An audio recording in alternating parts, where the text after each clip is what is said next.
오전까지, 이제 오전까지 하고 갑니다. 그래서 오늘 이 시간에는 레위기 12장 6절에서 8절, 우리 12장 6절에서 8절 말씀 함께 봉독해 올리겠습니다. 우리 같이 말씀 받겠습니다.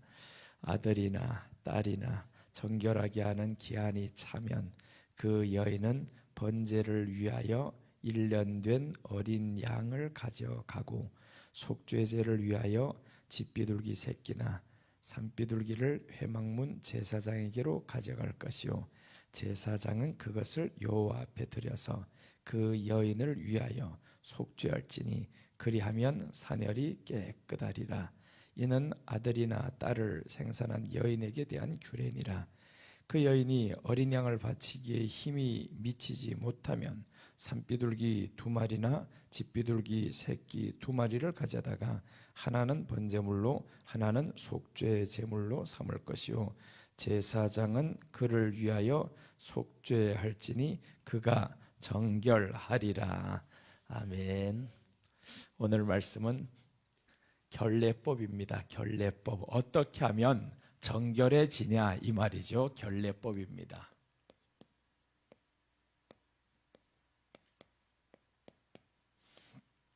우리 하나님 앞에서 예수님이 오늘 6절에서 이렇게 말씀하죠. 기한이 차면라고 말씀했습니다.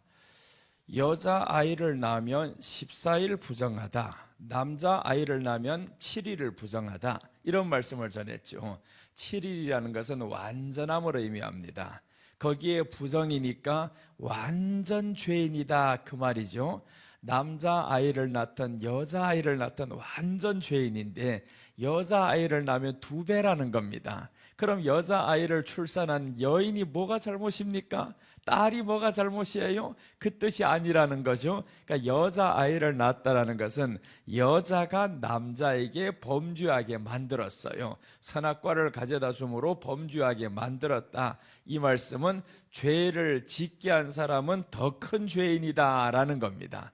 그래서 죄를 짓게 하는 사람이 되지 말아야 된다. 그 말씀을 지금까지 전해드렸고, 이제 오늘 오후에는 하나님 앞에서 죄 사함 받은 자의 축복에 대해서 말씀드렸습니다.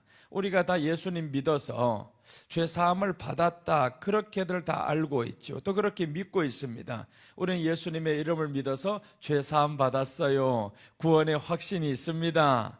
그럼 죄사함과 이 구원의 확신 가운데 우리에게 확실한 나타나는 게 있어야 되잖아요. 내가 죄사함 받았어요. 구원 확신이 있습니다. 그럼 이것을 무엇으로 보여주겠냐 이 말이죠. 그것을 하나님이 우리에게 축복으로 주신 것이 바로 낙원이라는 겁니다.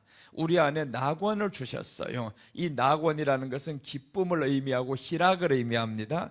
그래서 구원받은 사람은 기쁨이 있더라 희락이 있더라 라는 겁니다. 왜 기쁨과 희락이 있냐면 우리 주님의 구원의 은혜가 세상의 모든 고통보다 질병보다 더 크다라는 겁니다.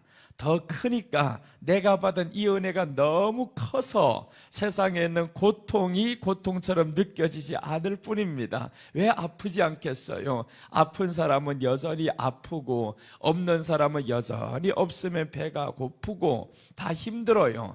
그런데 아프나 배고프나 가난하나 우리 주님의 은혜가 이것보다 더 큰 것이 구원의 은혜라는 겁니다. 그래서 우리가 구원의 은혜를 이 세상의 그 어떤 것보다 크게 생각하면 우리 안에는 기쁨이 계속 있는 것이고요. 이 구원의 은혜가 어느 날 작아 보입니다. 이것이 너무 커 보여요. 세상의 근심과 걱정이. 그럼 구원의 은혜가 희석이 되는 거죠. 점점 약해지면 내 안에는 근심이 많아지고요. 우울한 생각들이 더 오래 가고요. 그래서 하나님은 말씀합니다. 한날 괴로움은 그날의 족하니라 라고 했습니다. 괴롭지 않을 수는 없다 이 말이죠. 사람이 힘들지 않을 수는 없다. 그러나 오래 가지 말라는 겁니다. 그날로 족하니라 라고 했어요.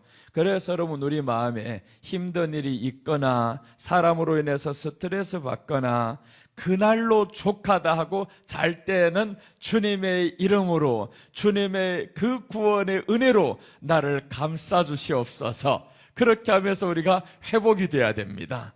세상사가 나 혼자 사는 게 아니잖아요. 나와 맞지 않는 사람들 너무 많아요. 내 입속에 혀도 내가 이빨로 씹어대끼는데 사람들이 어떻게 나를 씹지 않겠습니까? 그러니까 분명히 씹으면 아파요. 너무 아프고 힘들어요. 그런데 그것이 그날로 족하니라 라고 했습니다. 우리 주님이 왜 그날로 족하냐 하면 우리 주님의 은혜를 잘 때는 생각해 보라 그 말이죠. 잘 때는 주님의 은혜를 생각하면 그 은혜가 더 크다. 그런데 오늘 6절에서는 이렇게 말씀합니다. 6절 보시면 자녀간 정결케 되는 기한이 차거든 라고 했습니다. 정결케 되는 기한이 차거든 이제 해야 될 것 있습니다. 기한이 찬다라는 것은 예수님께서 33일이 지나면 여자가 사ner이 깨끗하리라 라고 했는데 그 33일은 예수님의 공생애입니다. 예수님의 그 생애를 통해서 사람이 죄사함을 받는 겁니다. 사ner이 깨끗해진다라는 것은 이 월경할 때와 같다라고 했죠. 생명을 줄 수 없다. 생명을 줄 수 없을 때와 같다. 그러니까 죄인이다 이 말이죠. 그런데 이 죄인이 33일이 되면 정결하게 된다라는 겁니다. 그럼 이 기한만 차면 자동으로 정결하게 되는가? 그렇지 않다라는 거죠. 예수님이 이 땅에 오셔서 십자가를 지셨다고 해서 우리가 자동으로 구원받는 건 아니다라는 말씀입니다. 그래서 이 결례법에 대해서 어떻게 가르치냐 하면 자녀간 정결케 되는 기한이 차거든 그 여인은 번제를 위하여 1년 된 어린 양을 취하고 속죄제를 위하여 집비둘기 새끼나 산비둘기를 취하여 회막문 제사장에게로 가져갈 것이요. 자 보세요. 이제 해야 될 것이 있습니다. 결례법. 깨끗하게 정결하게 되기 위해서 예수님은 이 땅에 오셔서 십자가 진 게 사실입니다. 그런데 그 십자가 지셨다고 해서 우리 구원이 완성이 되었냐? 그렇지는 않아요. 주님은 구원의 길을 열어 놓으셨지만 그럼 우리가 이제 해야 될 것이 있다 이거죠. 우리가 해야 될 것은 번제와 속죄제를 드려야 합니다. 속죄제를 드려야 함. 6절 이렇게 말씀하죠. 번제를 위하여 1년 된 어린 양을 취하고 속죄제를 위하여 집비둘기 새끼나 산비둘기를 취하여 회막문 제사장에게로 가져갈 것이요. 두 가지 제사를 드려라는 겁니다. 번제. 그러니까 이제 기한이 찼습니다. 만약에 우리 집안이 아들을 낳았어요. 아들을 낳았으면 그럼 7일 동안 부정합니다. 완전 죄인입니다 라는 걸 아는 거죠. 그래서 구약에서 이 내용을 아는 사람은 아들을 낳았다 하면 나는 죄인이네요. 우리 모든 사람 다 죄인이네요. 그래서 월경할 때와 같다. 그 다음에 이 죄인은 33일이 차면이라고 했습니다. 33일이 차면 정결케 되나니 했는데 그 33일은 우리 주님이 오셔서 공생의 33년을 통해서 우리가 정결하게 되네요. 우리 죄를 위해서 그 정결하게 하기 위해서 주님이 공생애를 다 33년간 사셨네요. 이렇게 이제 끝납니다. 그 다음에 이제 해야 될 거죠. 예수님의 33년이 지나갔습니다. 이렇게 기한이 찼어요. 차면 이제 해야 될 것이 있는데 기한이 차거든 라고 했죠. 기한이 차기 전에는 우리 구원은 없습니다. 그러니까 구원은 예수님이 반드시 이 땅에 오셔서 그 33년의 공생애라는 겁니다. 그럼 어떤 사람들 말합니다. 왜 예수님이 33살에 죽었는데요? 예언이 되어 있잖아요. 33년이라고 33일이라고 예언이 되어 있단 말이에요. 그러니까 예수님은 34년을 살아도 안 되고 36년을 살아도 안 됩니다. 딱 33년을 살다가 가셔야 되는 거예요. 그러니 하나님이 때가 참에 자기 아들을 세상에 보내셨다라는 겁니다. 때가 참에 하나님의 때가 되어서 그 33년이라는 그 때를 하나님이 채우시는 겁니다. 정확하게 그때 예수님이 오셔서 하나님의 계획하신 그 때 안에서 죽습니다. 그래서 이제 이렇게 예수님이 그 길을 열어놓으셨어요. 구원의 길을 열어놓으셨는데 이제 여인은 합니다. 이 여인이 어떤 여인이냐 하면 월경할 때와 같은 여인입니다. 월경할 때와, 그러니까 생명을 줄 수 없는 그 시기 월경할 때잖아요. 그러니까 생명을 줄 수 없는 이 여인은 어떻게 해야 되냐? 이제 자, 보시면 번제를 위하여 1년 된 어린 양을 취하고 라고 했습니다. 번제를 드려야 된다라는 거죠. 번제는 다른 말로 하면 십자가를 대표합니다. 그래서 레위기 1장은 번제가 나오는데 십자가입니다. 예수님의 십자가. 그래서 5대 제사가 있습니다. 번제, 소제, 화목제, 속죄제, 속건제가 있는데 이 번제는 십자가 지신 예수님, 십자가 지신 예수님은 그 다음에 나오는 것이 부활이잖아요. 그러니까 이제 소제는 피가 없습니다. 피가 없는 것이 소제였어요. 그래서 소제를 통해서 주님의 부활이 이루어집니다. 그 다음에 셋째는 화목제죠. 주님이 부활을 하셨으니까 이제는 우리와 하나님이 화목이 되시는 겁니다. 주님의 부활이 없이는 화목이 없습니다. 그러니까 주님의 부활은 우리와 하나님이 화목이고 우리와 사람 사이가 화목이 되는 겁니다. 내가 하나님의 사랑을 크게 받다 보니까 나도 그 사랑으로 사람을 사랑할 수 있으니 이게 화목이 되는 거죠.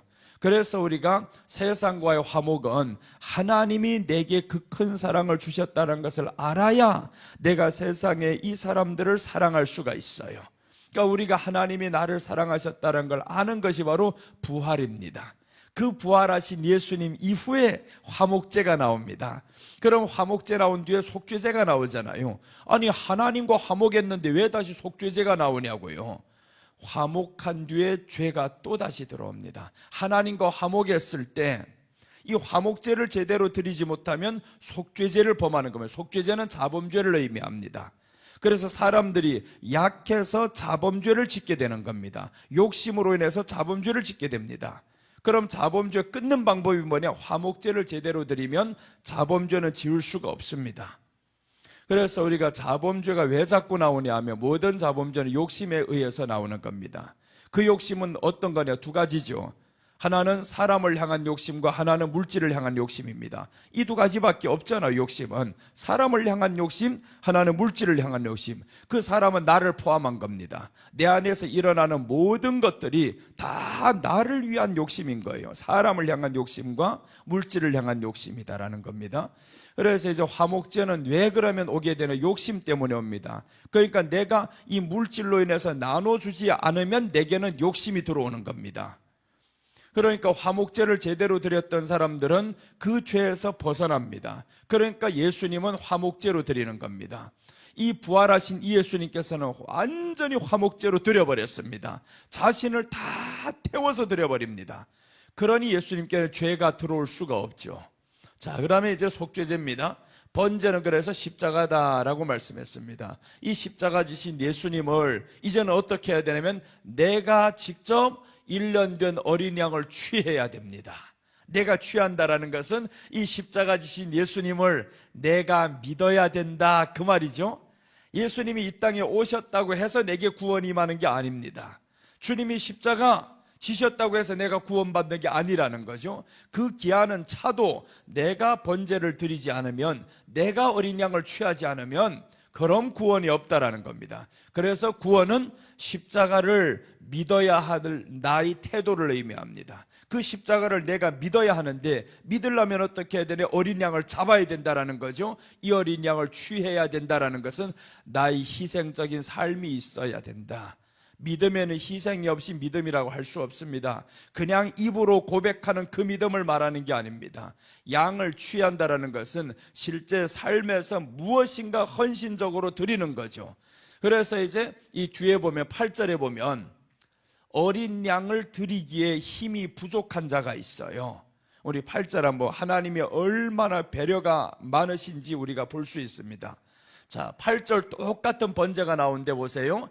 그 여인의 힘이 어린 양에 미치지 못하거든 산비둘기 둘이나 집비둘기 새끼 둘을 가져다가 하나는 번제물로 하나는 속죄제물로. 그런데 보세요. 번제의 물은 바뀌었습니다. 양이 이제 바뀌어서 비둘기로 바뀌죠. 그런데 번제의 내용은 바뀌지 않습니다. 번제는 드려야 된다. 비둘기로 드리던 양으로 드리던 번제는 드려야 된다라는 겁니다. 번제는 십자가입니다. 그러니까 네가 지금 환경에 따라서 어떤 사람들이 형편이 달라요. 양을 드리기에 힘이 부족한 사람이 있어요. 그래서 오늘 말씀하죠. 그 여인의 힘이 어린 양에 미치지 못하거든. 이 여인이 가난해서 양 한 마리 잡기에 너무 힘들어요. 그만한 돈이 없어요. 그러니까 이렇게 돈이 없는 사람은 우리 하나님이 뭐라고 하냐면 그래도 좋아, 비둘기 새끼라도 하나 잡아. 그러니까 우리가 무엇인가는 해야 되는데 믿음을 위해서는 노력이라는 것을 해야 된다는 겁니다. 네 환경을 위해서 노력은 해야 된다는 거죠. 아무것도 안 한 채로 그냥 믿음이 오는 게 아닙니다. 그러니까 십자가 지신 이 예수님은 분명히 길을 열어주셨는데 그 믿음을 위해서 네가 할 것을 해야 된다는 겁니다. 그래서 내 환경에서 최선을 다하는 겁니다. 그래서 믿음이라는 것은 하나님 앞에 같이 드리는 것이 믿음입니다. 그래서 구약 성경에 보면 번제는 창세기 22장에는 두 가지 의미가 있어요. 이 번제의 두 가지 의미가 있는데, 하나는 번제는 창세기 22장에서는 헌신적입니다. 죄와 상관없이 번제를 드립니다. 하나님 앞에 나의 전부를 드립니다 하는 것이 번제. 그것은 예수님께서 번제로 드렸습니다. 하나님 앞에 내가 죄가 있어서 번제로 드린 것이 아니라 예수님은 헌신적으로 드려버린 겁니다. 그러니까 예수님의 십자가는 우리 죄 때문에 돌아가셨지만 주님으로 보면 완전히 자신을 드린 거죠. 그게 창세기 22장의 내용입니다. 이삭을 아브라함이 드리잖아요. 이삭을 드리는데 이 이삭을 드릴 때는 헌신입니다. 내게 가장 사랑하는 것 하나님이 요구한다면 내가 이것을 바치겠습니다. 이것이 믿음이라는 겁니다. 그래서 믿음은 내가 이것들보다 주님을 더 사랑합니다. 이게 믿음입니다. 믿음은 똑같이 취급하면요 사랑이 아닙니다. 여러분, 정말 우리 가운데 여인 둘이 있는데 내가 둘 다 사랑하오니 해봐봐요. 두 여인에게 다 버림받습니다. 이것도 사랑하고 저것도 사랑하고 둘 중에 하나는 더 사랑해야 되는 거예요. 다 사랑할 수 없습니다. 근데 우리 하나님이 말씀하는 거예요. 네가 이 사람들보다 나를 더 사랑하느냐, 그것이 믿음인데, 그러니까 우리 안에는 세상을 사랑하냐 하나님을 사랑하냐, 둘 중에서 선택을 해야 되는 겁니다. 내가 만약에 세상을 사랑한다고 하면, 그런데 사람은요 둘 다 가지기를 원하죠. 세상도 사랑, 하나님도 사랑, 다 사랑하기를 원합니다. 말로는 하나님을 사랑한다 그러죠. 그런데 세상 것이 없어져 봐봐요. 하나님 대판에 대듭니다. 하나님 왜 빼앗아갔는데요? 이렇게 해버리죠. 그러니까 이 사람은 결국에 세상 것을 가지기 위해서 하나님을 이용하는 것뿐입니다. 그게 믿음이면 안 되잖아요. 믿음이라는 것은 번제를 드리라는 겁니다. 네가 그 형편에서 최선을 다한 것을 드리라. 최선을 다한 것. 그래서 힘이 어린 양에 미치지 못하거든. 이 하나님이 얼마나 배려하는 거예요. 네가 만일 양 드릴 만한 힘이 없어, 돈이 없어, 그래도 포기하지 말라는 겁니다. 괜찮아, 괜찮아. 그게 없으면 비둘기라도 드려. 그러니까 번제는 반드시 드려야 됩니다. 내가 가난하다고 해가지고 예수님 안 믿어도 주님이 봐주시겠지? 아닙니다. 그냥 입으로만 믿으면 봐주시겠지? 아닙니다. 가난해도 두렙돈을 드려야 됩니다. 가난해도 있는 형편에서는 번제로 하나님 앞에 드려야 됩니다. 그게 우리들의 믿음입니다. 나 가난하다고 아무것도 없는데요? 이거 안 된다는 거죠. 그래서 오늘 여인의 힘이 어린 양에 미치지 못하면 라고 합니다. 어린 양에 미치지 못하는 사람이 있습니다. 어떤 사람은 교회 안에서 양 드릴 만한 사람이 있고요, 어떤 사람은 양 드릴 만한 돈이 없습니다. 먹고 살기도 힘든 사람이 어떻게 양을 드립니까? 그 사르밧 과부 같은 사람 보고 양 하나 드려라 해보세요. 드릴 수 있는가? 그러니까 그 사람에게는 엘리야가 와서 무엇을 요구하냐 하면, 내게 물 좀 달라. 물은 있다 그랬죠. 그래서 물 떠줬습니다. 그 다음에 이제 먹을 것이 있냐? 먹을 것 있기는 한데요, 통에 가루가 조금 있어요. 이건 나와 우리 새끼 먹고 지금 오늘 밤 죽어야 됩니다. 그런데 엘리야가 나를 위해서 먼저 만들어라는 겁니다. 나를 위해서 먼저 만들어라. 그랬더니 이 여인이 만들잖아요. 가난한 여인입니다. 가난한 여인이 예수님을 맞이하는 그 믿음을 보여주는 겁니다. 거기에서는 엘리야가 아유 저 생각도 없는 목사가 들어와가지고 가난한 집에 와서 들어앉아서 먹겠다고 이 뜻이 아니란 말이에요. 그 안에서 말씀하는 건 예수님을 대표하는 겁니다. 예수님을 섬길 때 어떻게 섬겨야 되냐? 가난한 사람이라 할지언정 오늘 여기에서 힘이 어린 양에 미치지 못하면 그럼 집비둘기 새끼라도 드려야 된다. 그래서 이 여인이 할 수 있는 것이 뭐냐 하면 통에 가루를 가지고 내가 안 먹고 예수님께 만들어 드리는 겁니다. 그럼 이 여인의 믿음은 어떤 믿음이냐 하면 나와 내 자녀보다 선지자를 더 섬기는 믿음, 예수님을 더 섬기는 믿음이었죠. 여러분, 이게 믿음이었습니다. 이게 번제입니다. 십자가입니다. 이 십자가가 어떤 십자가인데요? 이 십자가를 대할 때 내가 내게 있는 것보다 십자가를 더 사랑하지 못한다면 믿음이 아닌 거죠. 그래서 믿음, 우리가 십자가를 대하는 믿음의 태도가 어떠한지에 따라서 내 것이 가짜인지 진짜인지 알 수가 있습니다. 그럼 만약에 나를 발견했습니다. 그럼 하나님이 말씀하죠. 네가 믿음이 적으냐, 믿음이 크도록 기도해라 라고 했잖아요. 하나님은 믿음이 없다고 해서 저리 가라가 아닙니다. 네가 믿음이 적어? 그럼 믿음이 크도록 기도해라. 다시는 의심하지 말고 믿음이 크도록 기도해라. 우리 주님이 말씀했죠. 그리고 나서 제자들 보면서 아유 예수님은 당장 지금 죽어야 되는데 저들은 기도도 안 하고 있어요. 그래서 예수님이 1시 동안도 깨어있을 수 없더냐, 기도하라는 겁니다. 그 다음에 기도 안 하고 또 자버렸어요. 그랬더니 예수님이 와서 하시는 말씀 보세요. 얼마나 재미있는 말씀하는가. 네가 이제 다 깨서 이 일이 이루어진 다음에 형제들을 굳세게 하라라고 하죠. 떠날 것을 압니다. 떠날 것을 알면서도 나는 네가 돌아올 것을 또한 안다라는 거죠. 그러니까 우리 연약함을 하나님이 너무 잘 아신다라는 겁니다. 지금 내가 드릴 것 없어요? 괜찮아요. 있는 환경에서 그대로 하면 됩니다. 괜히 없는 사람이 대출 내가지고 나 해야 되겠네요? 받지도 않습니다.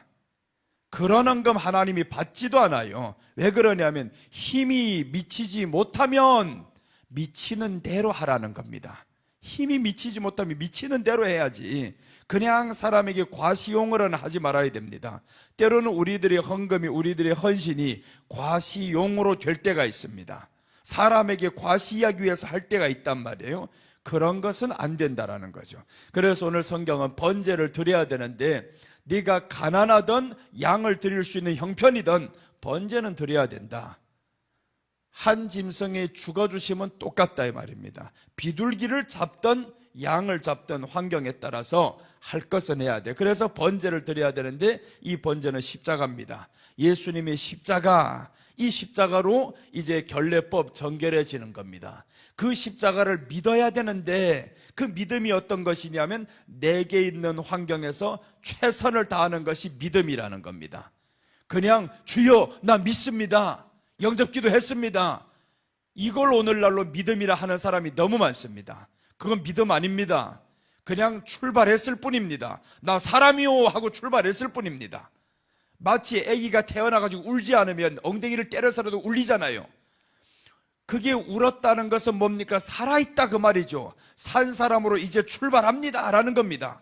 그렇다고 해서 이 애한테 젖 안 물려봐봐요. 죽잖아요. 죽습니다. 사람이라고 신고만 하면 뭐랍니까? 먹어야지. 먹으면서 넘어져도 또 일어나야지. 그래서 이 아이가 걷기까지는 3000번 넘어졌다가 일어난다잖아요. 그 사람이 바로 우리라는 겁니다. 3000번 넘어졌다가 일어나서 지금이 된 사람들이 바로 우리입니다. 그렇게 일어나고 반복되는 과정이 없으면 우리는 일어서 이렇게 걷고 뛸 수가 없습니다. 그냥 누운 대로 있어야 됩니다. 넘어지는 게 두려워서 일어나지도 않으면 호호하고 엄마가 계속 너 누워있어 누워있어 그렇게 했으면 이 애는 60이 가도 계속 누워있어야 됩니다. 걷지를 못합니다. 여러분 한번 보세요. 병원에서 입원을 한 달 동안 하고 있다 걷지 않았잖아요. 멀쩡한 사람도 한 달 누워있다가 나오면요 다리가 휘청거려서 걷지 못합니다. 우리도 그렇습니다. 멀쩡한, 내가 병원에 15일 동안 입원을 하면서 걷지 못했었어요. 15일을 걷지 못하다 그 안에서 누워만 있다가 나왔는데 퇴원할 때 세상에 다리가 휘청거리더라고요. 이게 먹지도 못하고 있으니까 운동도 못하니까 다리가 휘청거립니다. 여러분, 우리가 정말 하나님 앞에서 믿음이라는 게 뭡니까? 그냥 입으로만 고백하는 게 믿음이 아니라는 거예요. 성경은 이렇게 말씀하죠. 우리가 로마서 10장 9절에서 10절은 말씀합니다. 너희가 입으로 시인하여 믿음에 이르고, 이런 말씀을 잘해요. 입으로 시인했다라는 거예요. 마음에 믿어 구원에 이른다, 이런 말은 잘하죠. 입으로 시인이 뭡니까? 이때 당시 입으로 시인하면 죽여버립니다. 죽여버리는 믿음이었어요. 자, 봐요. 내가 만일 내 입으로 예수를 주로 시인하며 또 하나님께서 그를 죽은 자 가운데서 살리신 것을 내 마음에 믿으면 구원을 얻으리니 라고 했습니다. 입으로 시인해야 되는데 요한복음 9장 18절 한번 보세요. 어떻게 나와 있는가? 입으로 시인하면 어떻게 되는가?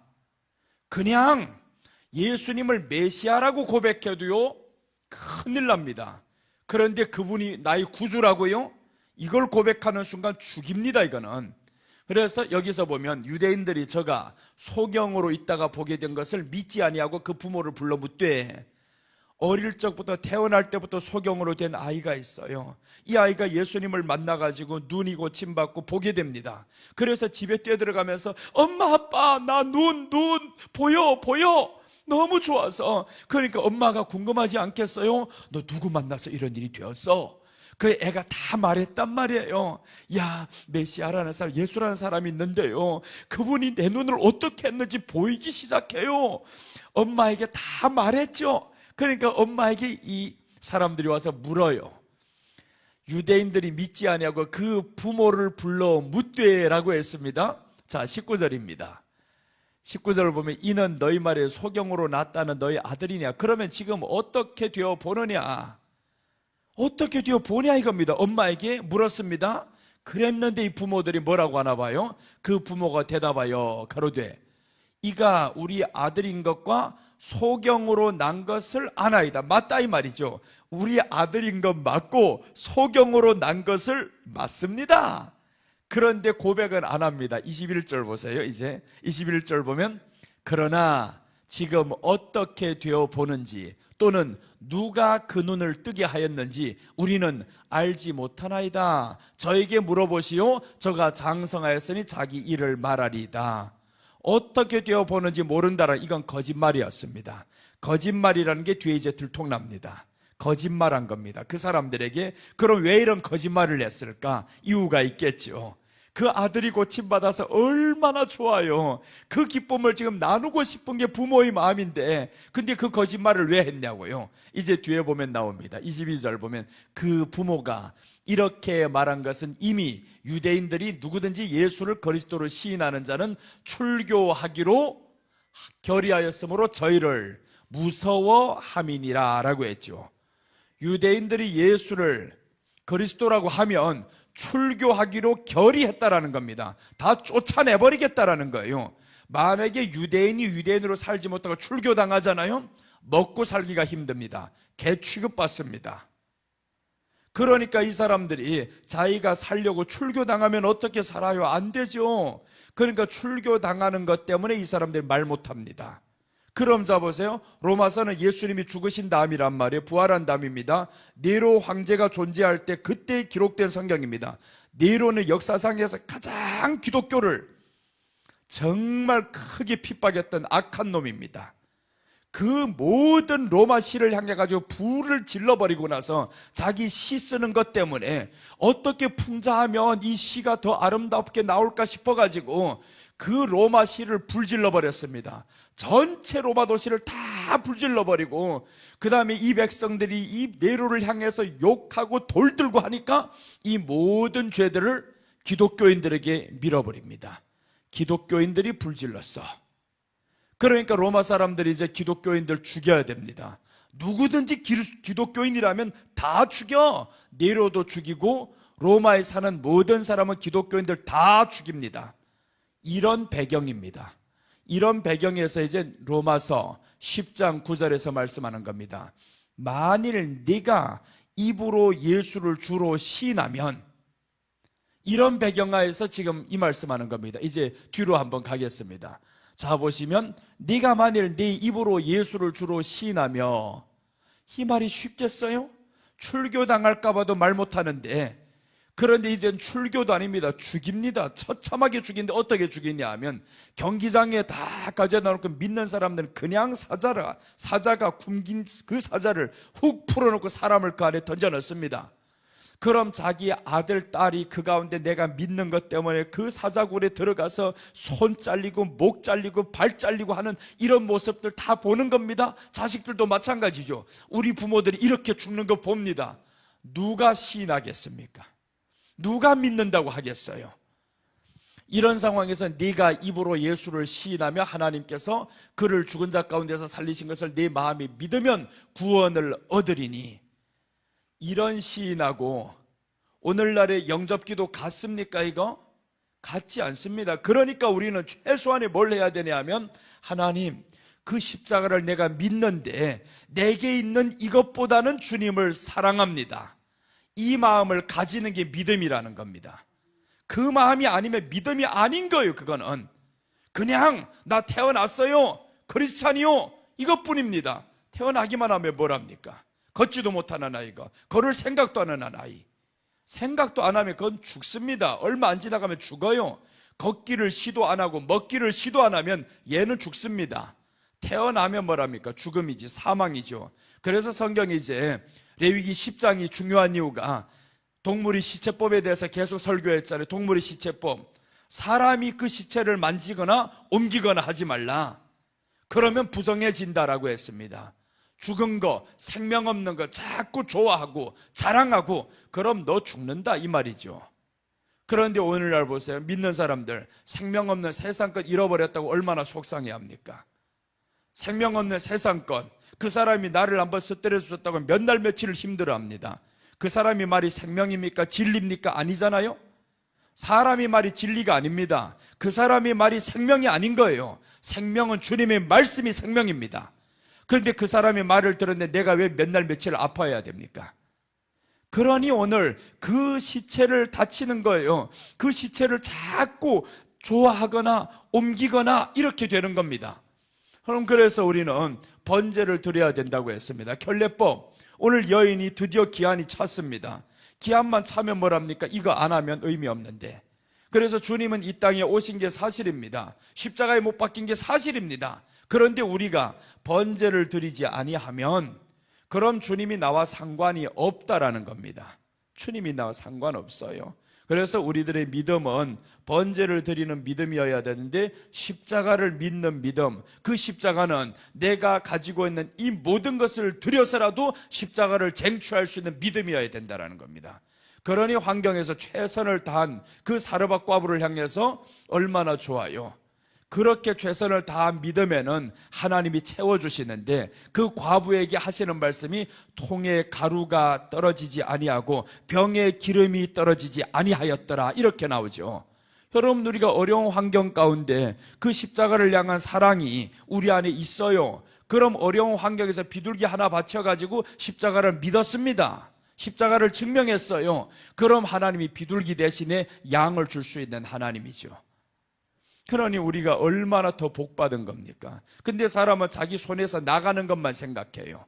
내 손에서 나가는 것만, 이거 나가면 나 환경이 어려운데 이것만 생각한다라는 겁니다. 어려워도 십자가보다 어떻게 그게 더 소중하겠냐고요. 십자가가 더 소중하지. 그래서 우리는 번제와 속죄제를 드려야 한다라는 것은 십자가입니다. 이제 이 십자가에 대한 태도를 지금 말씀드렸죠. 어떤 것이 십자가를 믿는 믿음이냐? 예수님을 믿는 믿음은 더 사랑하는 믿음이라고 했어요. 이 십자가 지신 예수님을 더 사랑하는 믿음. 그 다음에 속죄제는 뭘까요? 이 속죄제는 회개를 의미합니다. 회개. 오늘 여기에서 두 가지를 해라 그랬잖아요. 번제물로, 하나는 번제물로, 하나는 속죄 제물로 삼을 것이요, 제사장은 그를 위하여 속할지니 그가 정결하리라 라고 했습니다. 그가 정결해진다. 그러니까 이 두 가지를 하면 제사장이 이제 그를 위하여 속할지니 라고 합니다. 그럼 정결해진다라는 겁니다. 그래서 우리가 해야 될 것이 있는데, 이 속죄제는 회개인데 자범죄를 의미합니다. 속죄제는 자범죄. 그래서 유출병에는 두 가지가 있다라고 했죠. 이제 우리 11장에서 유출병에 대해서 말씀을 드렸습니다. 여자가 아이를 낳을 때는 월경할 때와 같다라고 했습니다.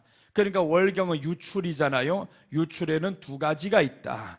하나는 생리적인 것, 하나는 병리적인 것, 두 가지가 있다고 했습니다. 그러니까 유출병에는 생리적인 건 뭡니까? 그냥 자연현상으로 나오는 겁니다. 자연의 때가 되면 여자가 나오는 거예요. 생명을 못 주는 겁니다. 이것은 원죄를 의미한다라는 겁니다. 그래서 우리 안에 유출병이, 유출이 두 가지 유출이 항상 같이 있어요. 그러니까 자 보세요. 병리적인 유출, 그것을 오늘날로 말하면 하열이라 그러죠.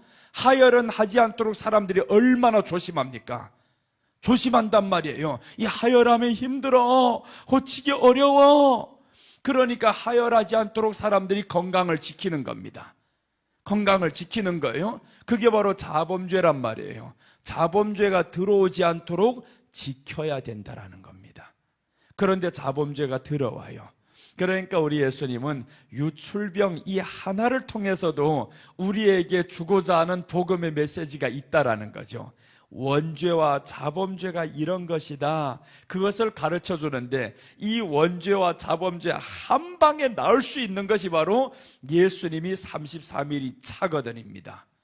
이 두 가지 죄가 한 방에 내가 다 해버릴 수 있어, 용서할 수 있어. 그 말씀이 바로 33일이 차고 기한이 차면입니다. 이 기한이 차면 네가 하나만 하면 돼. 번제만 드리면 돼. 그 번제가 바로 내가 지신 그 십자가 믿으면 돼 라는 거죠. 그 십자가 믿으면 돼. 그 다음에 이제 해야 될 것 있습니다. 믿고 자범죄가 나왔습니다. 믿음이 약해서 나오는 자범죄죠. 만약에 십자가를 너무 사랑합니다. 그럼 자범죄는 안 나옵니다. 죄를 질 수가 없습니다.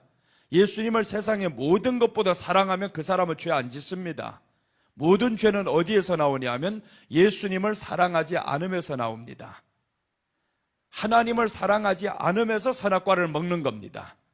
그러니까 하나님보다 사랑하는 것이 내게 합당하지 않다고 예수님이 말씀했죠.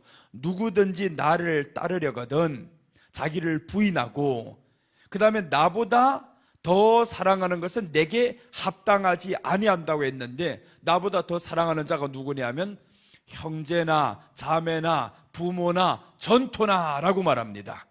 이런 것들 나보다 더 사랑하는 자 합당하지 않다. 예수님이 십자가 지기 전에 벌써 말씀하셨어요.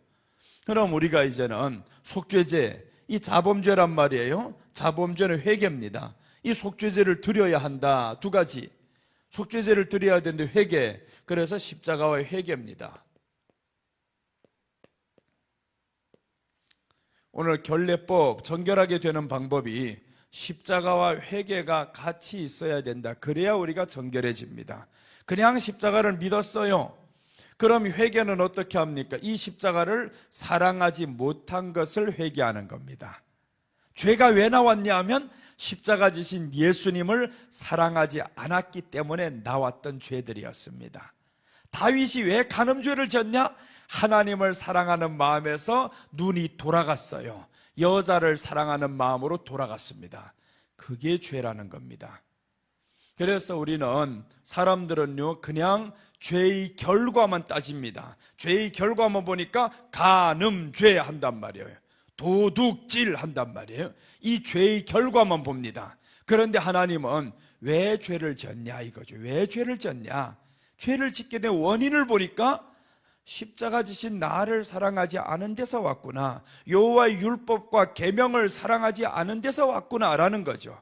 그러니까 하나님의 말씀 사랑하고 예수님을 사랑하면 이런 죄들이 안 들어옵니다.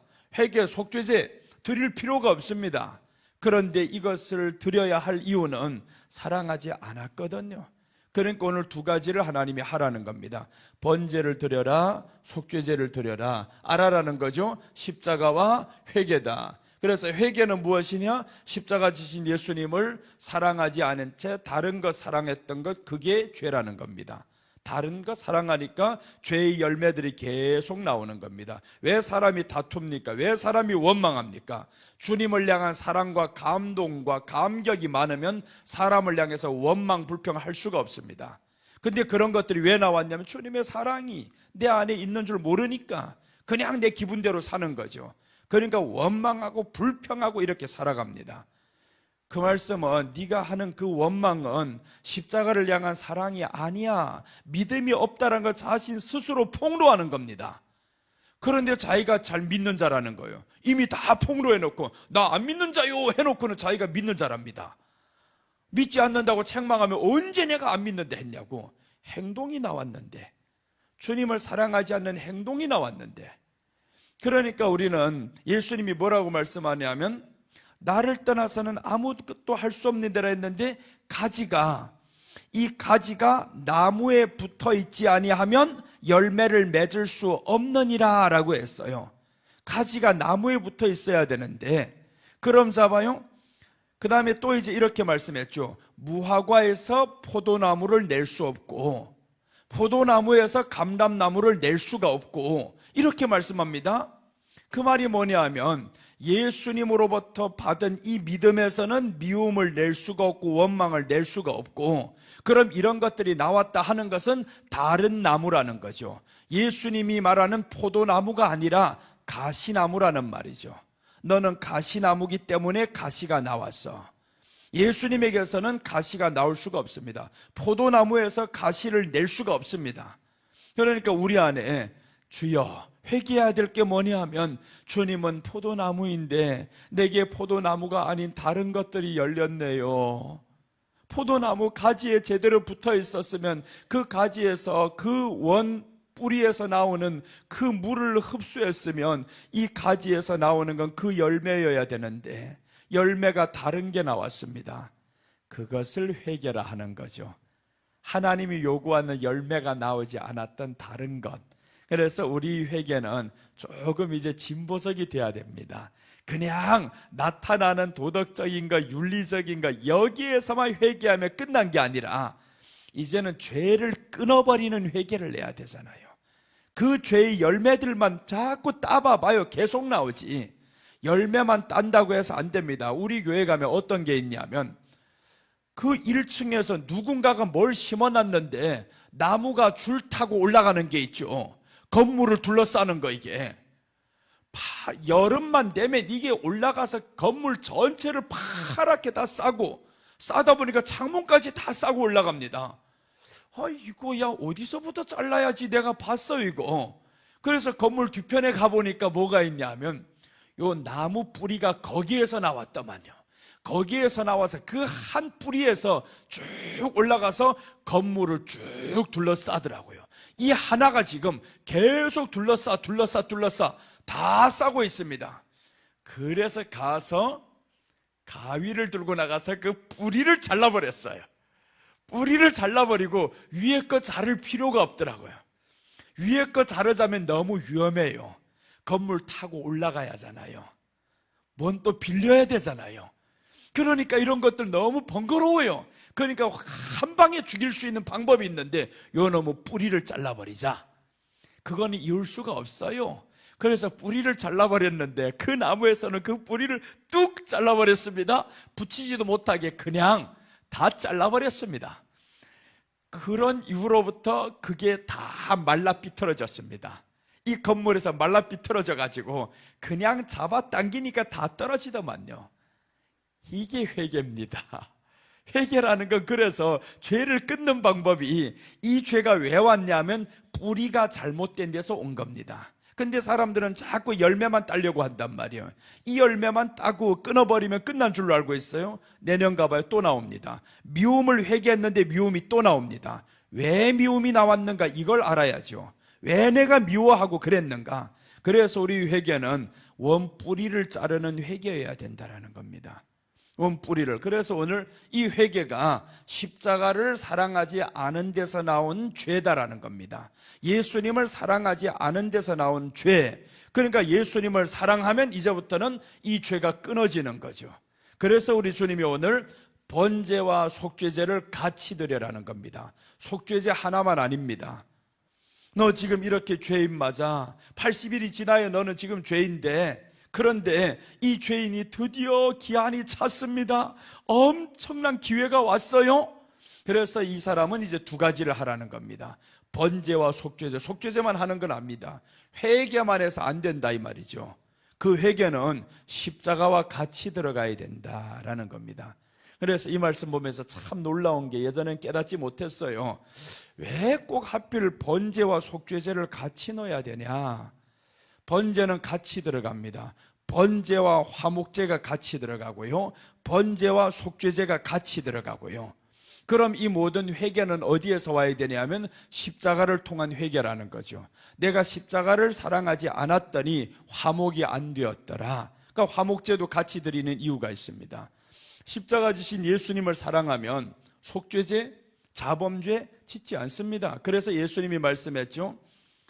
한 번 목욕한 사람은 할 필요 없다. 한 번 목욕한 사람은 할 필요 없습니다. 그리고 발만 씻어준다고 했는데, 예수님 어찌 내 발을 씻기리까? 씻을 수 없습니다 라고 했어요. 내가 발을 씻겨주지 않으면 넌 나와 상관이 없다. 그러니까 한 번 목욕한 것을 알아야 된다. 너 발만 씻으면 돼. 그럼 발을 안 씻으려면 어떻게 해야 돼서? 더럽히지 말아야지. 더럽히지 않으면 발 씻을 필요가 없습니다. 자범죄, 더럽히지 않으면 자범죄 회개할 일이 없습니다. 더럽히니까 하는 겁니다.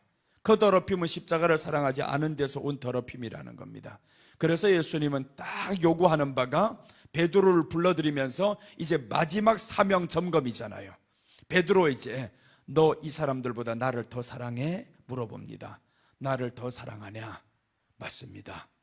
죽을 수는 없으나 사랑하는 건 사실입니다. 이 사람들보다 더 사랑합니다. 더 사랑한다라는 것을 이 사람은 알아요. 나는 다른 제자들보다는 더 사랑합니다. 맞아요. 베드로 보니까 진짜 예수님이 부활 때 가장 먼저 무덤에 빨리 달려 들어가더만.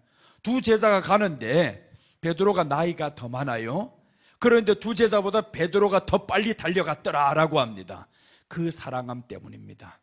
내가 이 사람보다는 더 사랑한다. 그래서 베드로가 무덤에 더 빨리 달려가는 겁니다.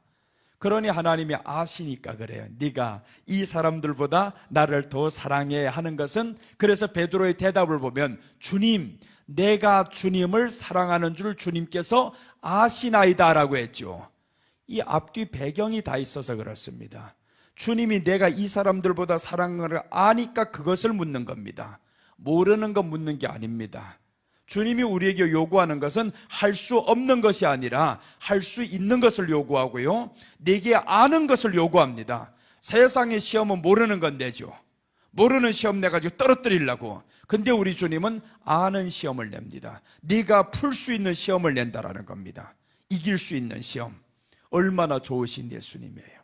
그래서 오늘 결례법 첫째는 번제와 속죄제를 드려야 한다. 십자가와 회개인데 그냥 이것만 보면 안 됩니다. 십자가, 회개는 왜 해야 되냐면 십자가를 사랑하지 않은 것이 바로 죄라는 겁니다. 그래서 이것을 우리는 회개하는 겁니다. 자, 우리 성경 한번 보겠습니다. 마태복음 20장 28절입니다.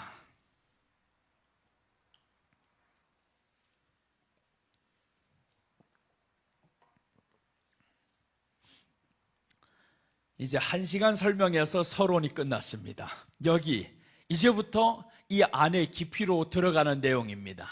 자, 봅니다. 이제 마태복음 20장 28절입니다. 예수님으로 바로 연결되는 거 보세요.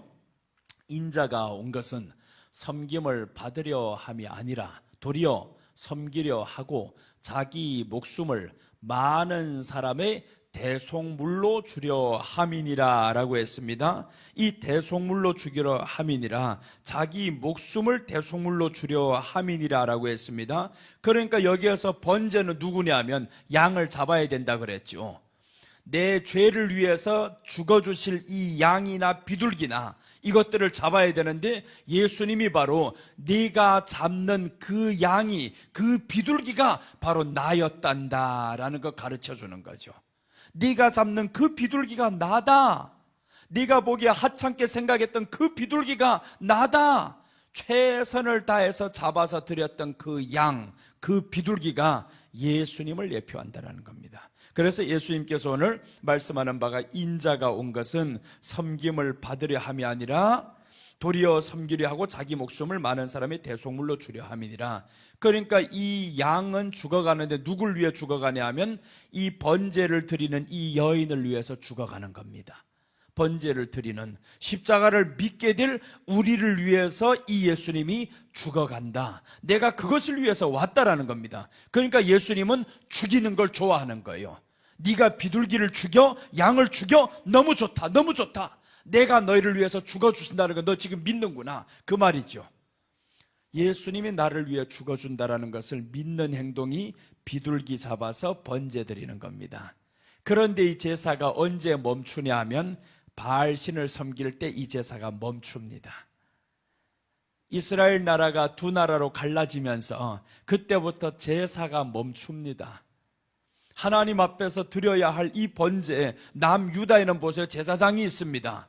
그러니까 이 제사법을 잘 아는데 이스라엘, 북이스라엘은 제사장들 다 쫓아버렸습니다. 레위인들 다 쫓아버렸어요. 레위인들 보니까 틀린 행동을 한단 말이에요. 어떻게 우리가 금송아지 둘씩이나 만듭니까? 그러니까 제사장들이라면 왕이 잘못한 건 직언을 할 수 있는 거죠. 대통령이 잘못했다면 직언을 할 수 있는 거죠. 그래서 이 제사장들이 목숨 걸고 갑니다. 왕이시여, 금송아지 철거해야 됩니다. 그랬더니 무슨 소리 하나 이놈들아, 썩 나가라. 그렇게 해서 결국에 자꾸 와서 귀찮게 하니까 성경은 이렇게 말씀합니다. 여로보암이 저들의 직위를 해제하였더라. 제사장이 직위를 해제해버립니다. 그러니까 이 사람들 거기서 먹고 살 일이 없습니다. 제사장들은요, 자기들이 농사를 안 합니다. 소출이 없어요. 그냥 거기에서 사는 사람들 위해서 번제를 드려주고 속죄제를 드려주고 그걸 먹고 사는 사람들입니다. 그러니까 저들이 밥줄을 다 끊어버렸으니 어디 가겠어요? 이제 남유다로 다 내려갔죠. 그래서 북이스라엘에서 살던 모든 제사장들이 다 유다로 내려옵니다. 그 순간에 유다는 대부흥이 옵니다. 그때 깜짝 놀라죠. 웬 제사장들 이렇게 많이 내려와, 그것도 레위인도 다 내려옵니다. 깜짝 놀랄 축복. 그래서 하나님이 르호보암이 죄가 있어도 3년을 부흥시킵니다. 엄청난 대부흥을 가져옵니다, 르호보암 때. 그래서 북이스라엘과 전쟁을 하는데 하나님이 하지 말라는 거예요. 하지 마, 내가 내게 복을 준다. 르호보암이 들어요. 르호보암이 여로보암과 전쟁을 하려고 군사 50명을 징집합니다. 저쪽은 군사 80만입니다. 저기하고 대결해서 싸우려고 하는데 싸우지 말라는 거예요. 내게는 더 큰 복이 왔다. 제사장들이 지금 다 내려온다. 그럼 저쪽은 뭐가 되냐면 제사법을 모릅니다. 그래서 이제 여로보암이 제사장들을 일반인으로 세웠더라라고 나옵니다. 일반인, 레위인 아닌 일반인을 제사장으로 세웠더라. 그럼 이 사람들이 제사법을 모른다라는 거죠. 제사법을 모른다는 건 십자가의 신앙을 모른다라는 겁니다. 회개를 어떻게 해야 되는지 모릅니다. 그냥 얼핏 자기들 드렸던 그 생각에 의해서 자기 마음대로 변형을 시키죠.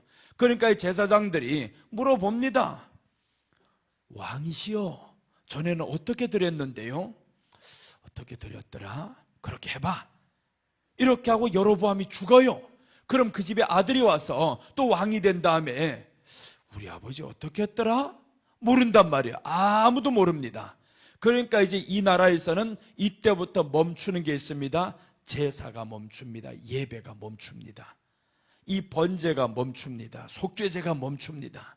그러니 북이스라엘에는 의인이 나올 수가 없습니다. 여로보암의 아들은요, 정말 하나님 앞에 살려고 했던 사람입니다. 그런데 그 집안의 아들을 하나님이 병들게 해서 데려갑니다. 그 아이가 살아봐야 고생이거든요. 그러니 그 아이를 하나님이 데려갑니다. 그래서 성경은 말씀합니다. 여로보암 집안에 오직 의인은 하나밖에 없었더라. 그 하나를 왜 데려가시냐고, 하나님이. 두고 보기도 아까운 거. 그런데 이 하나가 거기에 있으면 더럽혀집니다. 더럽혀지니까 데려가는 겁니다. 그걸 보면서 놀랐습니다. 아, 사람이 망함이 어디에서 왔냐? 십자가를 모르는 데서 오는구나. 북이스라엘의 망함이 십자가를 모르고 예배를 그냥 자기 멋대로 드리는 데 대해서, 그러니까 그 북이스라엘이 망합니다. 10지파가 있으면 뭐라겠습니까? 남유다하고 전쟁을 하는데 하루아침에 50만이 죽습니다. 그때 당시 50만이 죽는다는 건 쉬운 일 아닙니다.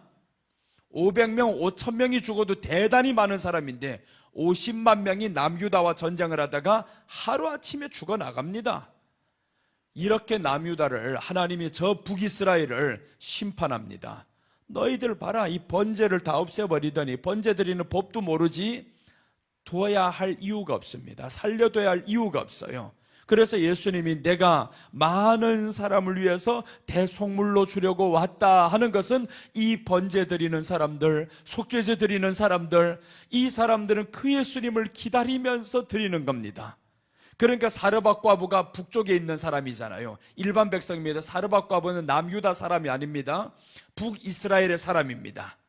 북이스라엘의 사람인데 엘리야가 그 사르밧 과부네 집에 들어가게 만들어요. 그러니 하나님이 그 가운데 택한 백성은 있다라는 거죠. 그 타락한 가운데서도 택한 백성은 있어요. 거기 제사장이 없어? 내가 제사장 되는 엘리야를 보내겠다. 선지자를 보내서 너를 건지겠다라는 겁니다. 하나님의 구원은 그러니까 얼마나 멋있어요. 그것은 예수님이 이 땅에 오심을 예표하는 겁니다. 그 북이스라엘 같은 완전히 하나님을 저버린 그 땅에 예수님이 오십니다. 이스라엘이잖아요. 그 이스라엘에 예수님이 왔는데 자기 백성들이 자기를 인정 안 하는 겁니다. 그래서 성경이 말씀하죠. 요한복음이 자기 백성들이 깨닫지 못하더라라고 합니다. 자기 백성들이 땅에 왔는데 엘리야가 그 땅에 왔을 때 사르밧 과부 하나밖에 몰랐습니다.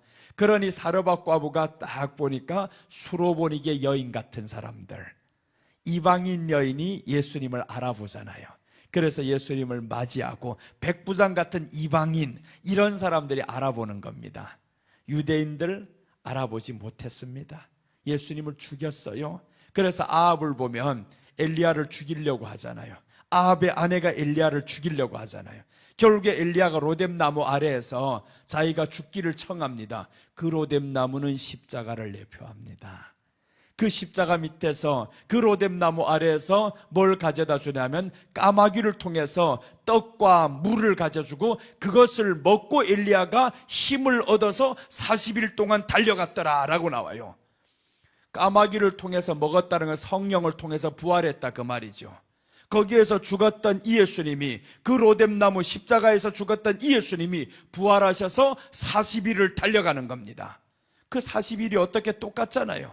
40일 달려가더니 그 다음에 40일 뒤에 승천하잖아요. 엘리야가 올라갑니다. 그래서 엘리사하고 함께 가는 겁니다. 이 엘리사하고 함께 가는데 제자들이 말하는 거예요. 선지생도들이, 당신 이 사람 데려갈 줄 몰라? 알아. 조용해. 따라갈래? 예수님이 승천할 때 사람들 따라가지 말라고 합니다. 믿지 말라고 합니다. 그런데 제자들은 그 승천을 목격합니다. 그러니까 그 승천을 목격했던 누구냐 하면 엘리사가 목격했더라라는 것은 신약 시대에 와서 예수님의 제자들이 예수님이 승천할 것을 목격한 겁니다. 엘리사는 엘리야의 제자였잖아요. 그러니까 제자들, 예수님의 제자들이 예수님이 승천을 목격하는데 목격이 중요성이 있죠. 여기서 구하는 것이 있습니다. 당신에게 있는 그 영감, 내게 갑절을 주세요. 그러니까 엘리야가 말하죠. 네가 어려운 것을 구하는도다. 그러나 내가 네게서 들려서 올라가는 것을 네가 보면 준다라는 겁니다. 얻을 수 있어. 그래서 예수님이 떠나갈 때 말씀하는 겁니다. 너희가 이 성을 떠나지 말라. 이 성을 떠나지 말고 기다리기만 하면 약속한 성령을 받는다. 그러니 이 사람들 그 말씀을 듣고 사도행전 1장에서 그래서 중요합니다. 1장 4절은 하나님이 약속하는 겁니다. 지금 나 이제 떠나가면 너희들에게 성령이 와. 그러니 이 사람들 이 약속을 듣고 그 다음에 이 예수님을 보는 겁니다. 보는데 승천해서 올라가는 겁니다. 10일이 지났더니, 그러니까 그 예수님을 봤다라는 것을, 위에서 떨어지는 것을 받은 엘리사는 무엇이냐 하면 이 사람들 그 성을 떠나지 아니하고 기다리는 겁니다. 하늘에서 떨어지는 걸 기다리는 겁니다. 그래서 하늘에서 옷이 팔랑팔랑하고 떨어지는데 자기 옷을 찢었더라라고 나오죠. 자기 옷을 찢고 그 옷을 받았습니다. 성령 받을 때의 과정을 말하는 겁니다. 성령 받을 때, 성령이 올 때 우리가 내 마음을 찢었다라는 겁니다. 그래서 성경이 이렇게 나오는 거예요. 저희들이 마음에 찔려 우리가 어찌할꼬라고 합니다. 마음에 찔렸더라. 가슴을 찢는 겁니다. 옷을 찢었더라. 가슴을 찢는 거죠. 그래서 성령이 드디어 이제 임합니다. 그때부터 이제 그 옷을 받고 엘리사가 물을 향해서 확 쳐버렸습니다. 성령 받고 난 뒤에 이스라엘 백성들, 이 예수님의 제자들이 예루살렘 성을 향해서 담대하게 나갑니다. 담대하게 물을 치고 나갔다라는 거, 담대하게. 그렇게 해서 강을 치고 요단강을 건너서 다시 왔는데 아이들이 조롱하는 겁니다.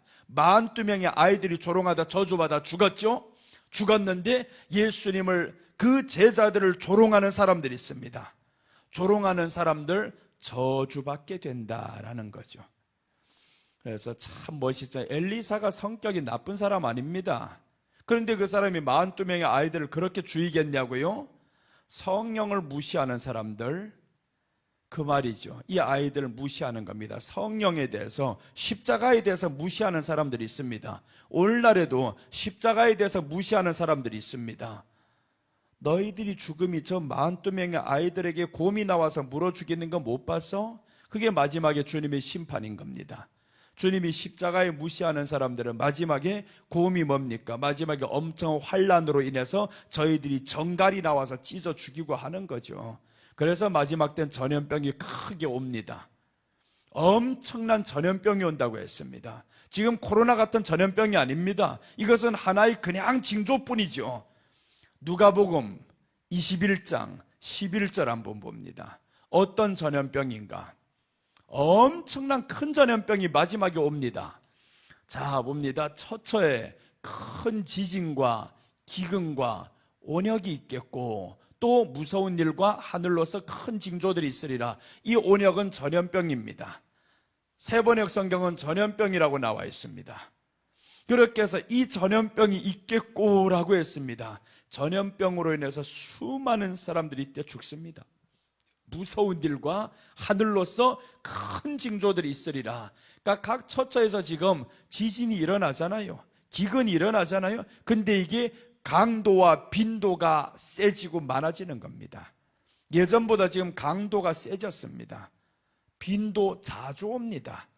몇 년에 한 번씩 아닙니다. 그냥 몇 개월에 한 번씩 여기서 지진이 났더라 저기서 지진이 났더라. 예전엔 그렇지 않았습니다.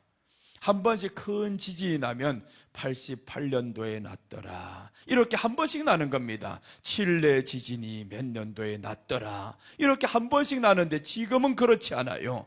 그냥 큰 지진들이 뻥뻥 터집니다. 우리나라에서는 없어서 그렇죠. 저 다른 곳에는 큰 지진들이 많이 일어나잖아요. 이런 일들 얼마나 많이 일어납니까? 큰 지진과 기근과 기근이 오잖아요. 지금 러시아 전쟁 멈춘다는 게 보세요. 안 멈추잖아요. 그럼 전쟁이 계속 이렇게 지속적으로 되면 기근이 계속 갑니다. 트럼프 보세요. 지금 관세 올린다. 기근입니다. 관세 우리나라가 55% 때려 맞으면요 기업들이 다 죽어요. 이거 협상이 잘 돼야 됩니다. 이번에 가서 지금 협상하고 있는데 제발 잘 되고 최상목 총리가 돌아와라. 그 다음에 그게 안 되면 한덕수 총리가 또 지금 나가잖아요. 이 협상이 잘 안 되면 25% 관세 때려 맞으면 큰일 납니다.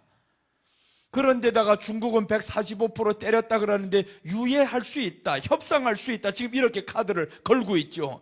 기근이 온다라는 겁니다. 점점 가면 갈수록 우리는요 살기 편한 세상이 아닙니다.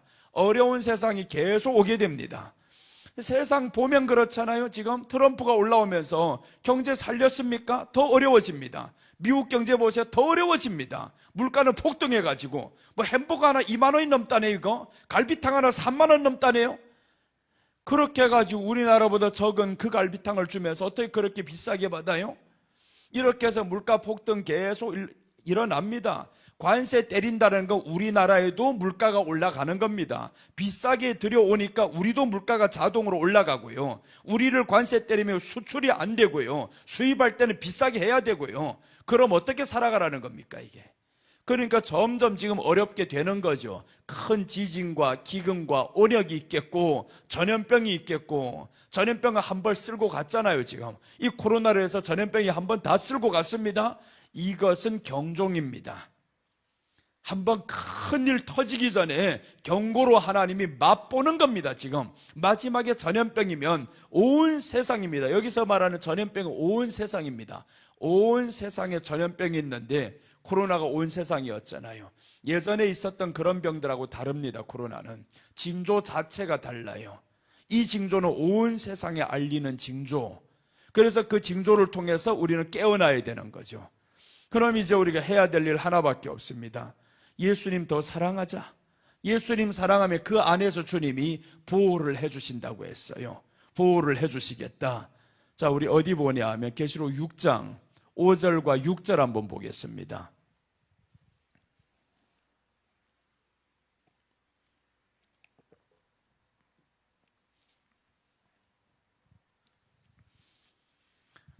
육 장 5절 6절 보면 셋째 인을 떼실 때 내가 드리니 셋째 생물이 마르되 오라 하기로 내가 보니 검은 말이 나오는데 그 탄자가 손에 저울을 가졌더라. 탄자가 손에 저울을 가졌다는 건 물가 오른다라는 겁니다. 손에 저울을 가집니다. 이 저울의 역할은 매매할 때 쓰는 거죠. 장사할 때 쓰는 게 저울입니다. 그런데 저울 가지고 뭘 하나 보세요. 6절 보시면 내가 네 생물 사이로서 나는 듯하는 음성을 들으니 가로되 한 데나리온에 밀 한 되요 한 데나리온에 보리 석 되로다. 한 데나리온은 노동자 일당입니다. 일당으로 지금 뭐밖에 살 수 없냐 하면 한 데나리온에 밀 한 되요. 밀 한 되가 몇 킬로입니까? 1.5kg, 2kg 이 정도밖에 안 되잖아요. 한 되가. 그러니까 일당 가지고 20만, 30만 버는 이 일당으로 이 밀 한 되를 사면 어떡하냐. 북한에 가봐요. 얼마나 물가가 폭등했는가. 너무 비쌉니다. 이렇게 물가가 올라갑니다. 마지막에 기근이 일어나고 전쟁이 일어나면 물가 폭등하는 거죠. 코로나 때 보세요. 마스크가 얼마나 폭등하는가. 완전히 폭등하잖아요. 그래서 기근이 일어나면 이렇게 물가 폭등이 일어난다. 그 다음에 보리 석되로다. 이제 중요한 게 나옵니다. 이렇게 물가 폭등을 하고 전염병이 오고 해도 하나님이 명령하는 바가 있습니다. 또 감람유와 포도주는 해치 말라. 감람유와 포도주는 해치 말라는 겁니다. 포도주는 무엇을 의미해요? 감람유는 후에 설명할게요. 포도주는 무엇을 의미하냐면 변화된 성도를 의미합니다. 포도는 예수님이죠. 나는 참 포도나무요 너희는 포도라 했잖아요. 나는 참 포도나무니까 이 나무에서 나오는 게 포도란 말이에요. 그런데 우리 주님이 포도를 보호하라가 아닙니다. 포도주를 해치 말라는 거죠. 포도주는 포도가 깨져서 포도주가 된 거잖아요. 깨졌다라는 것은 변화된 성도, 예수님의 십자가를 믿어서 변화된 성도를 의미합니다. 그 변화되자면 내가 깨져야 되잖아요. 욕심을 깨야 되고 자존심을 깨야 되고 주님 사랑하지 못했던 거 깨야 되고, 그렇게 해서 변화된 성도, 이게 포도주입니다. 포도주는 해치 말라는 겁니다. 이렇게 우리 주님이 마지막에 약속을 하는 겁니다. 네가 포도주만 대봐라, 나 지키겠다. 그럼 포도송이는 어떻게 하나 보세요. 14장 19절 20절 포도송이는 밟아 죽여버립니다. 이제 포도송이는 변화되지 않은 겁니다. 믿는다고 자칭하는 사람들, 그래서 나도 예수님 믿어 이런 사람들이 있죠. 그런 사람들 보세요. 어떻게 되냐 하면 14장 19절 보시면 천사가 낯을 땅에 휘둘러 땅에 포도를 거두어, 땅에 포도를 거둔다라는 겁니다. 천사가 땅에 포도를 거둔다. 포도는 포도나무에서 나온 게 포도라고 했습니다. 예수님 믿는 사람들입니다. 땅에 포도를 거두어 하나님의 진노의 큰 포도주 틀에 던지매. 자 보세요. 포도주 틀에 포도를 던졌는데 나오는 것은 뭔가 보세요. 이제 20절. 그러니까 이것을 뒤에 내용을 봐야 이게 상징이라는 걸 알 수 있어요. 20절 보면 성 밖에서 그 틀이 밟히니 틀에서 피가 나서 피가 나더라는 겁니다. 그러니까 포도송이는 포도가 아니라 사람을 말하는 거죠. 사람. 그 사람이 짓밟혀 가지고 피가 나는데 이 피가 어느 정도의 높이냐 하면 그 피가 나서 말 굴레까지 닿았고, 말 굴레가 한 이 정도 된다고 하면 말 지금 먹는데 말 굴레가 한 이 정도 된다. 그럼 보세요. 피가 1m 넘게 쌓여서 나간다라는 것은 수십만, 수백만이 사람이 죽어나가는 걸 의미하는 거죠. 많은 사람이 죽는다. 그게 누가 죽냐? 포도송이가 죽는 겁니다. 포도송이를 거두어서 포도주 틀에 넣어서 밟아라 했죠. 근데 포도주는 해치 말라고 했습니다. 그러니까 우리가 성경을 앞뒤로 딱 보니까 포도주는 하나님이 해치지 말라고 했는데 포도송이는 요놈들을 해쳐야 된다.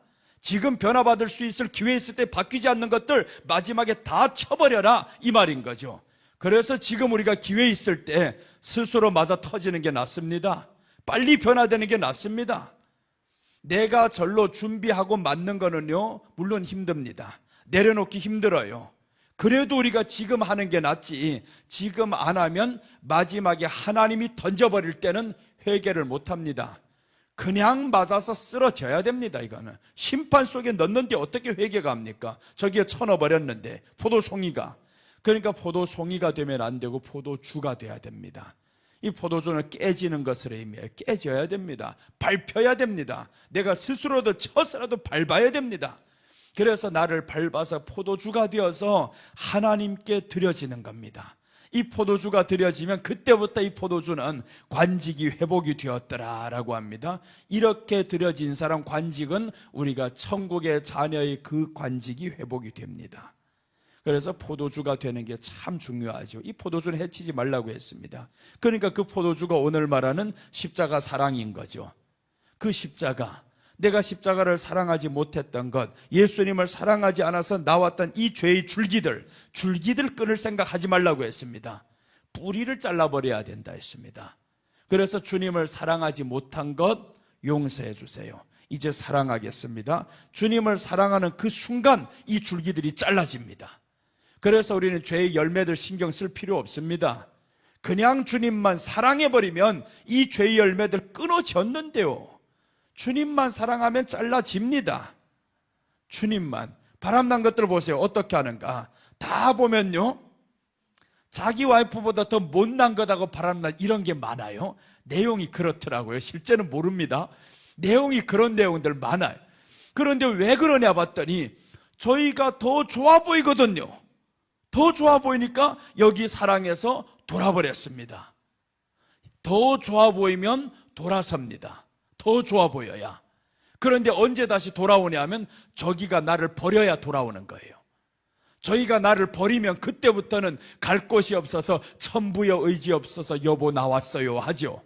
우리가 그 꼴이란 말이에요. 세상이 좋아서 쫓아나갔는데 이 세상이 우리를, 이게 생각대로 잘 안 됩니다. 잘 안 되니까 그러면 사람들 어떡하겠어요? 여기를 좋아서 갔는데 저것들은 나를 응대도 안 해요? 그럼 천부여 의지 없어서 왔습니다 하고, 그 바람난 여인이 바로 우리 같은 사람이죠. 그러니까 우리가 이렇게 세상 쫓아다니다가 저희가 싫다 하니까 돌아온 사람들입니다.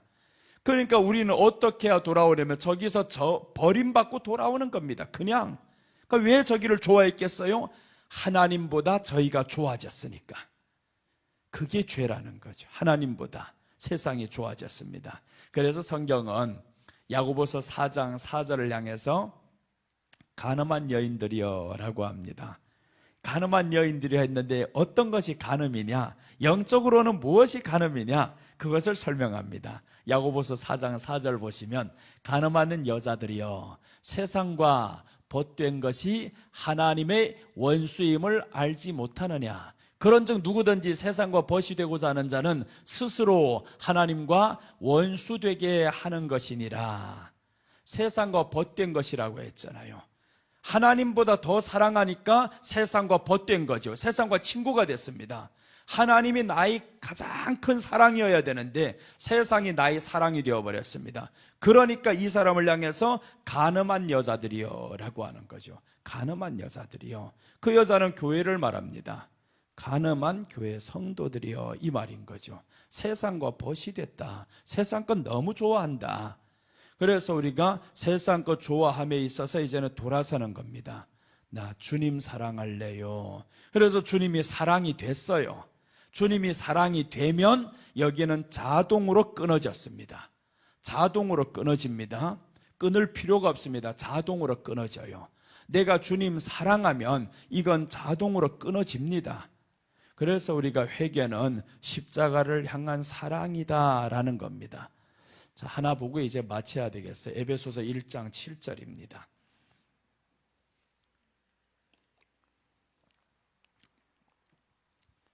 아직 시간이 있으니까 지금 내일 오전에 또 한 번 더 해야 되니까요. 지금 둘째, 셋째가 남았어요. 둘째, 셋째는 비슷한 내용이어서 내일은 빨리 끝납니다. 두 개를 같이 해도 내일은 마칠 수 있어요. 이 첫 시간이 길어요. 이게 너무 중요하니까. 에베소서 1장 7절 보겠습니다. 우리가 그리스도 안에서 그의 은혜의 풍성함을 따라 그의 피로 말미암아 구속 곧 죄사함을 받았으니라고 했어요. 우리가 그리스도의 안에서 그 은혜의 풍성함을 따라 피로 말미암아서 구속함을 받았다는 거죠. 그러니까 여기서 번제를 드릴 때마다 그 피, 네가 비둘기를 드려도 그 피가 있어야 돼. 양을 드려도 그 피가 있어야 돼. 그런데 그 짐승을 잡는 법을 모르면 그럼 어떻게 드릴 거예요? 모르면. 그래서 북이스라엘이 망하는 겁니다. 그 짐승 잡는 법을 모르거든요. 십자가를 어떻게 대해야 되는지 모르거든요. 믿는데 주님을 어떻게 하는 것이 사랑하는 것인지 모르거든요. 관심이 없어요. 그런데 그 사람들 자기들 하나님을 믿는데요. 자기들 하나님이 백성이라는 겁니다. 이스라엘 사람들 자기들 하나님이 백성이라는 거예요. 번제 드리는 방법도 모르는 그 북이스라엘이 제사장들 다 지괴해제버리고 쫓아버렸던 그런 나라가 자기들 하나님을 믿는다고 하면서 결국 마지막에는 바알이 내 하나님이 된 겁니다. 신이 완전히 바뀌어버렸어요. 바알이 내 남편이다 라고 합니다. 하나 더 봐야 되겠네요. 호세아 2장 16절.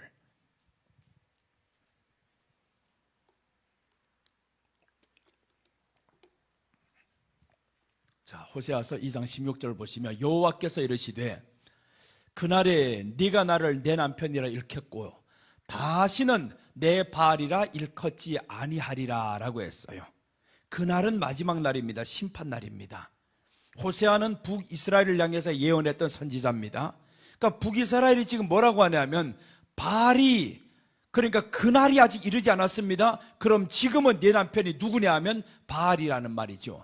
그날에 네가 나를 내 남편이라 일컫고 그날에 네가 나를 내 남편이라 한다는 거예요. 이제 하나님을 향해서 당신은 내 남편이요 내 사랑이요 라고 한다라는 겁니다. 그날은 1차적으로는 예수님의 초림을 의미합니다.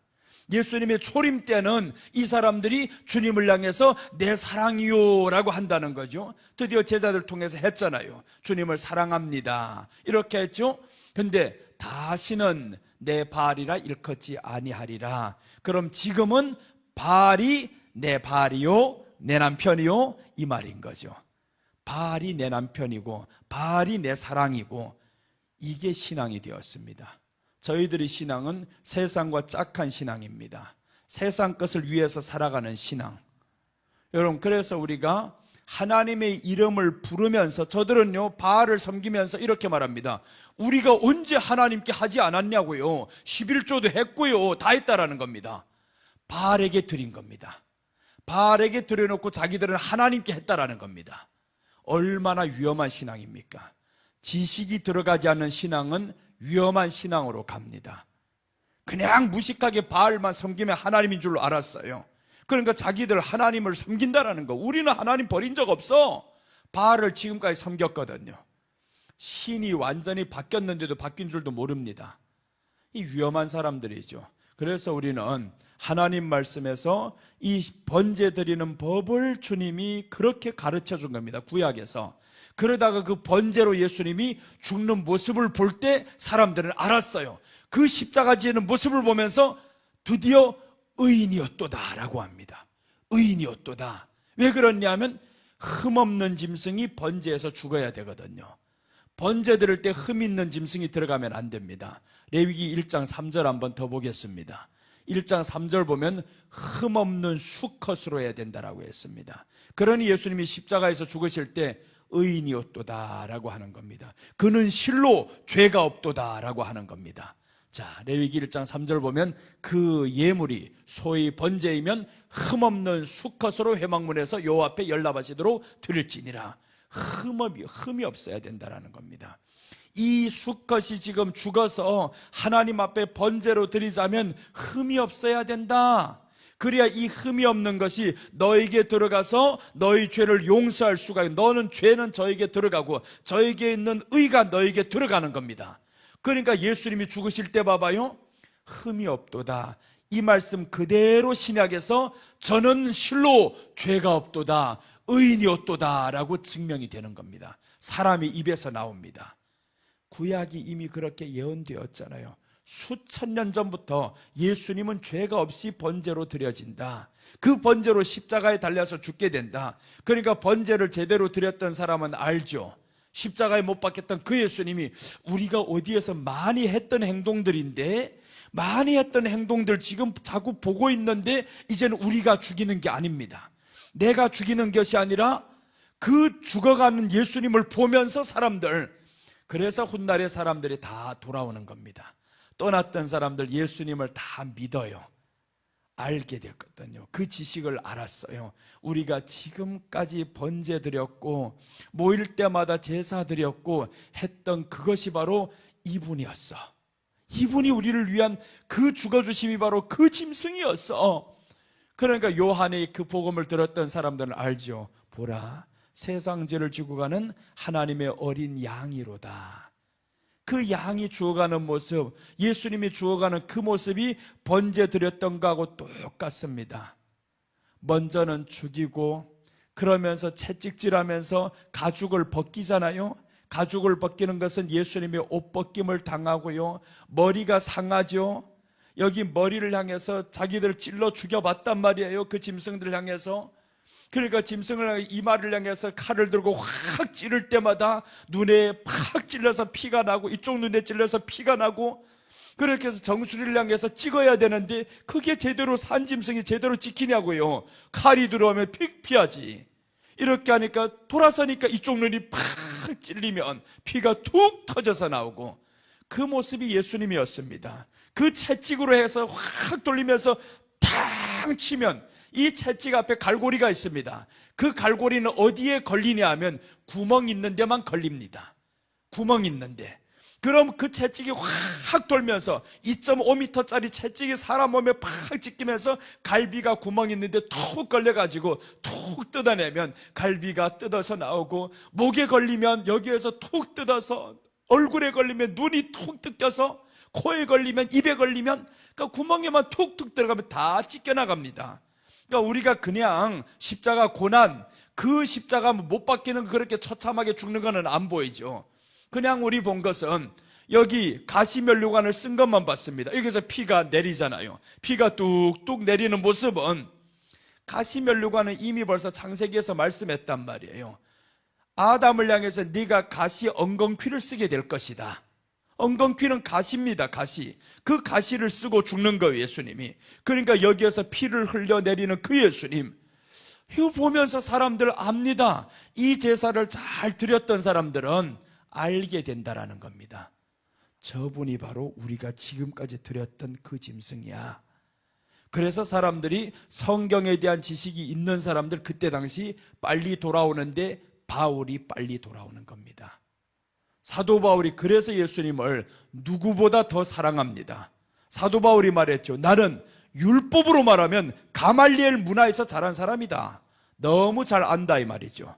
성경에 대한 지식이 너무 많으니까 사도 바울이 예수님을 만나는 그 순간 내가 죄인이라는 겁니다. 그 순간 알아버렸어요. 우리가 지금까지 이렇게 드렸던 이 제사가 예수님이었었구나. 그러니 사도 바울이 회당에 들어갑니다. 안식일이고 뭐고 관계 안 합니다. 회당에 들어가서 저희들과 변론하겠다 이거예요. 가서 한번 해보자. 그 예수님이 어떤 분인가 말해보자. 그래서 회당에 들어가다가 결국에 이 사람은 이방인으로 나가는 거죠. 이방인의 사도로 나갑니다. 회당에 들어가면 잘 안 되거든요, 이 사람들. 그래서 이방인에게 나서 이 사도 바울은 그때부터 로마서 13장에서는 이방인의 사도로, 이방인으로 향해서 나갑니다. 그래서 복음이 온 세상에 그 소아시아 7교회 다 돌면서 하다가, 그래서 이 이방인으로 복음이 증거되고 베드로는 유대인의 사도죠. 이스라엘 사도로 그렇게 나와서, 그래서 베드로 12제자들은 다 순교하는 겁니다. 죽어요. 이 사람들은 유대인들을 향해서 복음을 전하는 게 쉽지 않습니다. 죽음을 각오해야 됩니다. 이방인들은 죽이지는 않습니다. 그래도 사도 바울이 40의 감한매를 수도 없이 맞았죠. 베드로랑은 아닙니다. 죽임당합니다. 십자가에 못 박혀서 거꾸로 죽였고요. 야고보는 목이 떨어져서 죽었고요. 다 보세요, 성경에 죽은 거. 예수님의 제자들은 그러니까 로마에서 이스라엘 사람들, 그 가운데서 이 사람들은 복음을 전했구나. 그래서 사도 바울이 마지막에 그 마지막 한 생을 어디에서 바치냐면 내가 로마로 가는 겁니다. 그래서 로마서에서 이 로마서 기록하면서 사도행전 마지막 27장 끝나면서 이 사람이 어디 가냐면 자기 인생을 마칠 때 로마로 가는 겁니다. 로마로 가서 나도 그렇게 한번 해보겠다. 그래서 로마 시민권이니까 결국에 로마로 가야 되겠지만 로마로 이 사람이 가는 겁니다. 처참하게 죽어도 좋아. 이렇게 해서 자기도 목숨을 걸고 이제 하나님 앞에 드리는 겁니다. 이게 바로 주님을 향한 사랑, 번제였습니다. 십자가를 향한 사랑이었었고, 회개는 이렇게 하는 겁니다. 사도 바울이 회개를 언제 한번 남을 죽였다고 회개했습니까? 안 했잖아요. 스데반 죽였다고 회개하는 거 봤습니까? 안 합니다. 그렇게. 그 회개는 예수님을 사랑함으로 대체한 겁니다. 예수님을 사랑함으로 내 목숨을 바치는 겁니다. 그것을 하나님이 가장 아름답게 받으시는 회개인 줄로 믿습니다. 우리가 예수님 사랑하면서 나아갑시다. 내일 또 이 말씀 계속 이어가겠습니다. 내일 오전에 이제 또 만나보도록 하겠습니다. 기도하겠습니다. 예수님 감사합니다. 오늘 이 밤도 결례법에 대해서 말씀드리며 주님의 십자가가 우리에게 얼마나 중요한지, 우리가 또 얼마나 십자가를 홀대했는지 돌아보게 되었습니다. 예수님, 우리를 용서하여 주시옵소서. 주님의 십자가를 더 사랑하고, 그 십자가는 곧 하나님이 우리를 향한 사랑이었었는데 그 사랑을 외면한 채 살아가는 우리들의 모습에서 죄가 나왔습니다. 하나님, 이제 우리가 예수님을 사랑하지 못한 이 마음에서 다시 한번 사랑하는 마음으로 돌아서야겠습니다. 성령 하나님, 우리를 지켜주시옵소서. 이 밤도 함께 하신 하나님께 감사드리며 예수님의 이름으로 기도드립니다. 아멘.